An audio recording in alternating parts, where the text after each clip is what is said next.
Hola, el día de hoy voy a hablarles sobre el código malicioso o lo que normalmente conocemos como virus. De forma sencilla debemos recordar que el código malicioso es una especie de, pues, enfermedad, por así llamarla, de las computadoras o de los sistemas informáticos que tiende a generar algo que no queremos, aunque esto pueda ser silencioso o aparentemente inofensivo. Al final del día, si es alguna instrucción que no se busca dentro de este sistema, pues simplemente va a empezar a generarnos conflictos. ¿Por qué esto es un problema de seguridad? Pues es bien sencillo. Al ser un código que está generando acciones que no queremos, al final del día, para empezar, estamos generando un problema de recursos que se están destinando para acciones no requeridas. Entonces ahí ya tenemos un primer problema. Esto es lo que nosotros podemos empezar a llamar como vulnerabilidad o lo que también le conocen como generar una brecha, un problema, un código atacante, un ataque informático y demás. En todo caso, esto generalmente va a darnos como resultado la consecuencia casi siempre negativa de que vamos a tener ya sea pérdida de información, daños en equipos, filtrado de información y demás. Todo esto es lo que puede llegar a ser un código malicioso que generalmente quien está detrás de él va a ser alguien conocido o que le podemos llamar como cibercriminal de forma coloquial llamado hacker. Este tipo de hackers que también dentro de sus categorías aquí entraría el hacker de sombrero negro, por así decirle, ya que esto generalmente es una acción que no es en beneficio de alguien más que del mismo hacker, pues puede darle acceso a los sistemas y como tal esto le va a dar una herramienta ya sea para manipular, chantajear o robar información de ciertos empresarios o de ciertas personas y demás. Esto es lo que lo lleva a como tal a considerarse como un problema de seguridad, ya que actualmente la información está contenida en muchísimos sistemas y el hecho de que una sola persona tenga acceso a este a su voluntad y lo utilice a su gusto, pues puede llegar a generar un gran problema en donde podría entrar aquí el filtrado de seguridad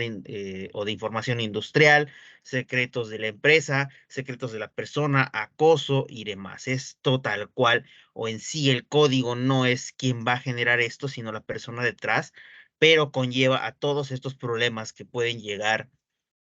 a ser muy perjudiciales tanto a nivel sistemas como a nivel personas. Con esto dicho, pues efectivamente estamos entendiendo que va a haber afectaciones en las organizaciones. No solo es el hecho de que puede haber un problema de seguridad en donde podríamos tener a lo mejor un ataque de ransomware, que es un tipo de ataque que juega más con la parte social, porque la gente casi siempre termina con este tipo de código malicioso debido a el phishing, en donde se engaña a algún empleado para que abra un correo casi siempre que no debía abrir dentro de los equipos o el sistema de la empresa o de la organización y termina generando que las computadoras queden bloqueadas y se pida un rescate, como ha pasado bastante.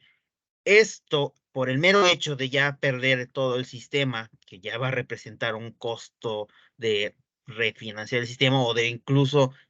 podría ser que llegara a pagarle al hacker para que libere los sistemas, pues también va a implicar gastos de tipo legal,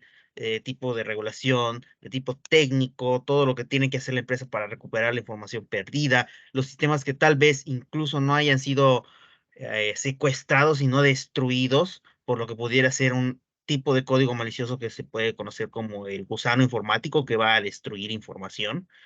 Y pues todo esto va a hacer que comercios pues sean menos productivos, pierdan información vital para su negocio o simplemente se vean paralizados. Por ejemplo, no necesariamente tiene que ser un código malicioso tradicional, llamémosle, sino que últimamente, sobre todo en el llamado hackactivismo, hay quienes se organizan para organizar los que se conocen como ataques de denegación de servicio o DDoS a distintas páginas web, sobre todo gubernamentales, cuando se tiene una protesta contra algún gobierno en particular,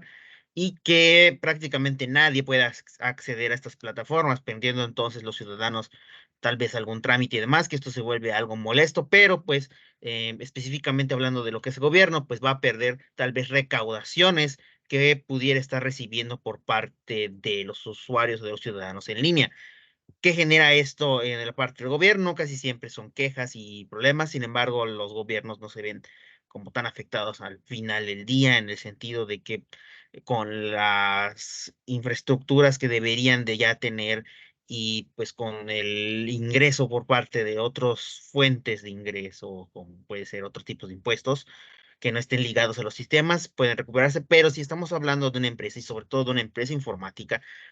cada vez que se llega a conocer que esta fue atacada, lo que va a causar es una pérdida de confianza sobre la misma. Al final del día, casi toda la economía se sustenta en base a la confianza y al perder uno esta, puede causar el declive de cualquier empresa.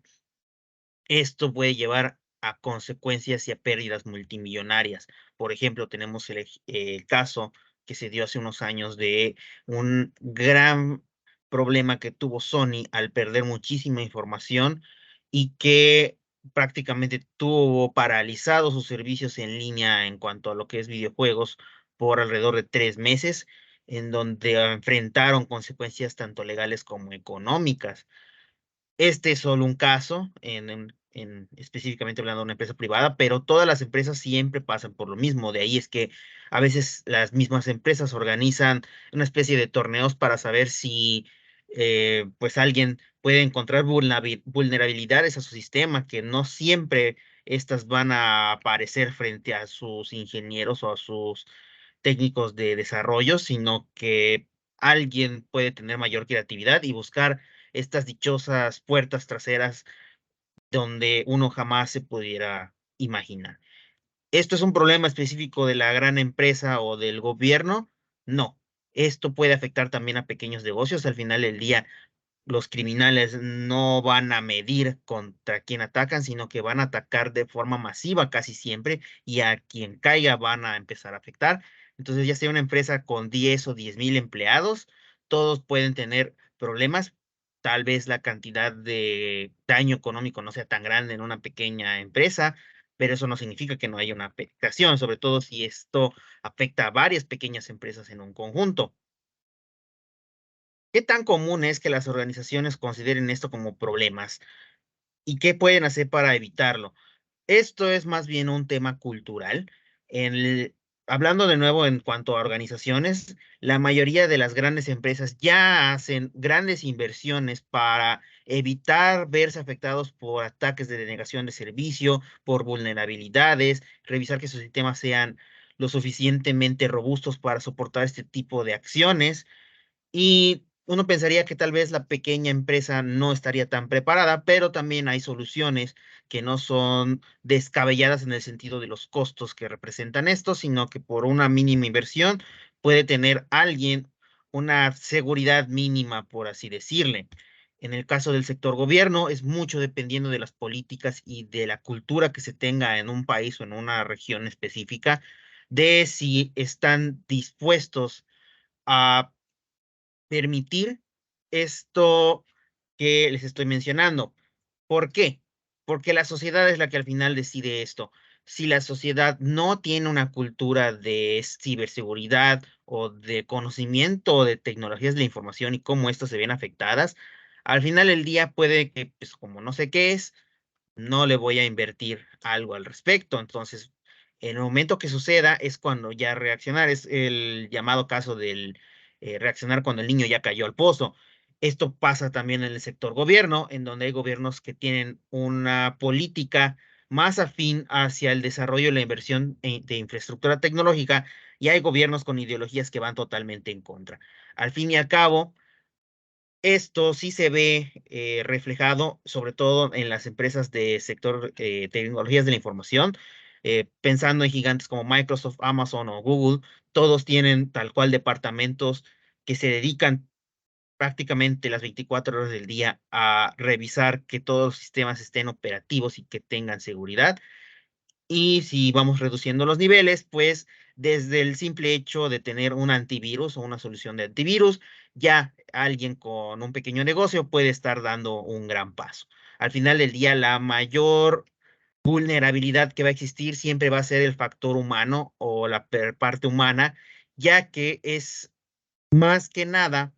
de este lado que se están agarrando los hackers por medio de engaños sociales, artimañas de este estilo,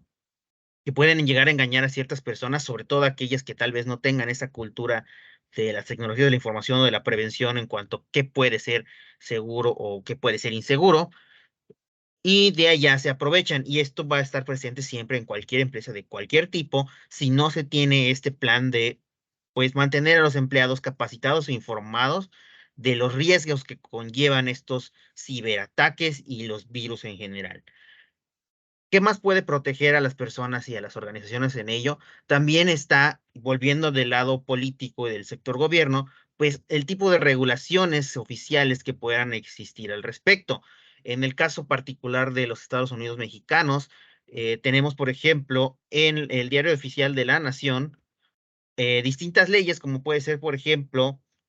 la que tiene a su disposición la Comisión Nacional Bancaria y de Valores del Banco de México, que en varios de sus apartados menciona específicamente cuáles son los criterios de seguridad de la información que deben de tener cualquiera de esos bancos pertenecientes o ligados a este organismo, y de que no tenerlos estarían incumpliendo con estas medidas que prácticamente son medidas mínimas que requiere la ley. En el caso de los Estados Unidos, esto puede ir por parte de la Comisión Federal de Comercio, que también va a tener ciertas regulaciones en donde, dependiendo de del tipo de empresa, pues esto puede llegar a ser más profundo o más específico. Al final del día, las regulaciones casi siempre dependen del giro del sector. Si es un sector en donde hay sobre todo mucho dinero involucrado de por medio, pues va a haber casi siempre regulaciones oficiales a, a esto, como acabo de mencionar, esta publicación del Diario Oficial de la Federación con las regulaciones en cuanto a los sistemas tecnológicos en los bancos regulados por el Banco de México. Y pues esto va a aplicar prácticamente para casi cualquier país que tenga un banco central con estas políticas ya sobre la mesa e implementándose. Al final del día, lo que puede llegar a suceder es que la ley siempre va a estar un paso atrás del desarrollo tecnológico. Como bien mencioné, tal vez ya no es tan necesario ser alguien experto en código informático y programación para poder lograr ser alguien que pueda ser, considerarse un intruso en sistemas robustos,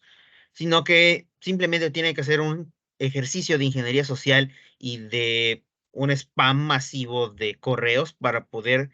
eh, tener por pura probabilidad una mayor cantidad de víctimas. Por ello es que debe de tratar de legislarse todavía de forma más rápida y expedita las leyes que puedan regularse. Sin embargo, al ritmo que crece la tecnología y al ritmo que puede crecer también la forma en la que, pues, como un juego de gato y el ratón, criminales van a buscar siempre formas de poder ser intrusos en sistemas, crear mejores o más complejos virus informáticos que representen una amenaza,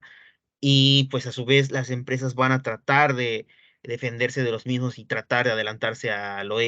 que se ha mencionado. Sin embargo, casi siempre, como mencioné, es hasta que no sucede algo grave, es que no se dan cuenta de este problema. Incluso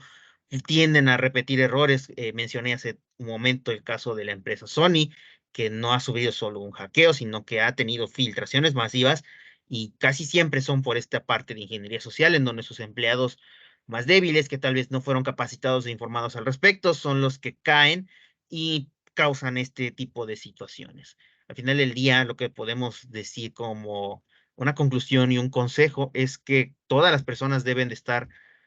al tanto de qué es lo que se está dando en el mundo actual. Todos utilizamos aparatos tecnológicos que ya en su mayoría van a estar conectados al Internet. El auge del Internet de las cosas ha hecho que cada vez objetos no teníamos tal vez la menor idea que tendrían o formarían parte de un sistema, ahora lo están, llámese refrigeradores, llámese teléfonos inteligentes, llámese relojes inteligentes. Cualquier tipo de aparato que ahora forme parte de la red puede considerar parte del sistema y puede ser utilizado por cualquier persona que le considere que si tiene esta capacidad de ser utilizado como una puerta trasera, como una vulnerabilidad en donde mi código malicioso va a funcionar, lo voy a utilizar. Eso es lo que debemos de tener en cuenta siempre y tratar de presionar más a nuestros políticos para que no queden con el marco legislativo tan atrasado y que no le pueda seguir el ritmo a las tecnologías y a su crecimiento. Muchas gracias.